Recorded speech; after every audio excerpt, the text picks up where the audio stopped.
बिस्मिल्लाहिर्रहमानिर्रहीम। अस्सलाम वालेकुम। यूएई में रहने वालों के लिए बहुत ही ज़बरदस्त अपडेट्स है, क्योंकि अब आपका बहुत ज़्यादा टाइम जो है वो बच जाएगा।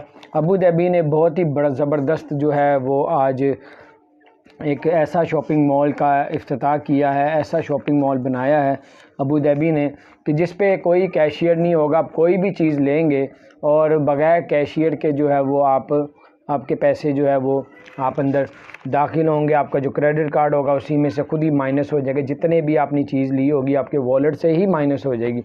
ये पहले जो है कनाडा में था, ठीक है, अमेरिका में कुछ ऐसे स्टोर थे, अब अबू धाबी में है। ये सिर्फ उनका बताना है कि हमने ये सिर्फ इसलिए किया है कि लोगों का जो टाइम वेस्ट होता है कैशियर में, काफ़ी 10-15 मिनट, आधा घंटा भी लग जाता है रश की वजह से। तो अब आपको कोई भी जितना मर्जी रश हो, आपको कैशियर के पास जाने की ज़रूरत है। आपके वॉलेट से खुद ही क्रेडिट कार्ड से माइनस हो जाया करेंगे। और ये सिर्फ अभी अबू धाबी में तजर्बा शुरू कर दिया है और इसको पूरे यूएई के अंदर, दुबई में, हर जगह पे इसको कर दिया जाएगा। अभी शुरुआत है, आगे दूसरे शहरों में भी, दूसरी रियासतों में भी कर दिया। अपना ख्याल रखें। ये बहुत अच्छी अपडेट थी। ऐसे जो है पूरी दुनिया में चंद जो हैं ऐसे शॉपिंग मॉल हैं। अपना ख्याल रखें। चैनल को सब्सक्राइब नहीं किया, ज़रूर सब्सक्राइब कर